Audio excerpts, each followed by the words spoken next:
அச்சாரம் டிவி நேயர்களுக்கு வணக்கம். நாம் இன்னைக்கு திரை விமர்சனத்தில் சட்டமும் நீதியும் வெப் தொடரின் திரை விமர்சனத்தை பற்றி தான் பார்க்க போகிறோம்.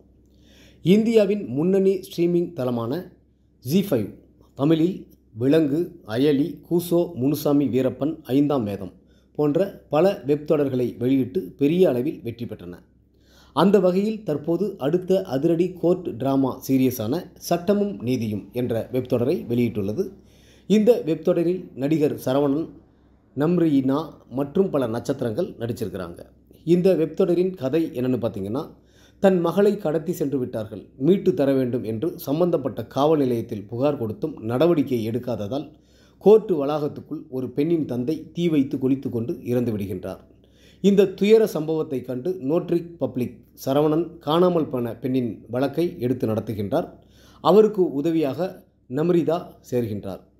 அதன் பிறகு என்ன நடக்கின்றது என்பதை எல்லோரும் ரசிக்கும்படி சுவாரஸ்யமாக பல ட்விஸ்டுகளோடு சொல்லியிருப்பதே சட்டமும் நீதியும் வெப் தொடரின் மீத கதை.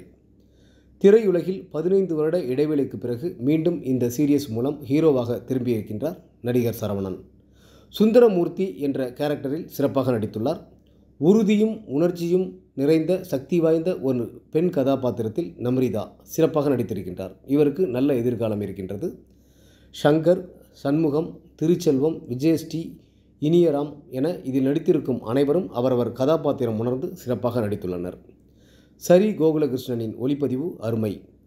விபின் பாஸ்கரின் இசை ரசிக்க வைக்கின்றது. அறிமுக இயக்குனர் பாலாஜி செல்வராஜ் இந்த சீரியஸை சுவாரஸ்யமாக இயக்கியிருக்கின்றார்.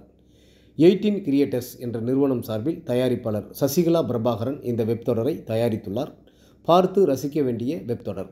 ஒட்டுமொத்த படக்குழுவினருக்கும் அச்சாரம் டிவி சார்பாக வாழ்த்துக்கள்.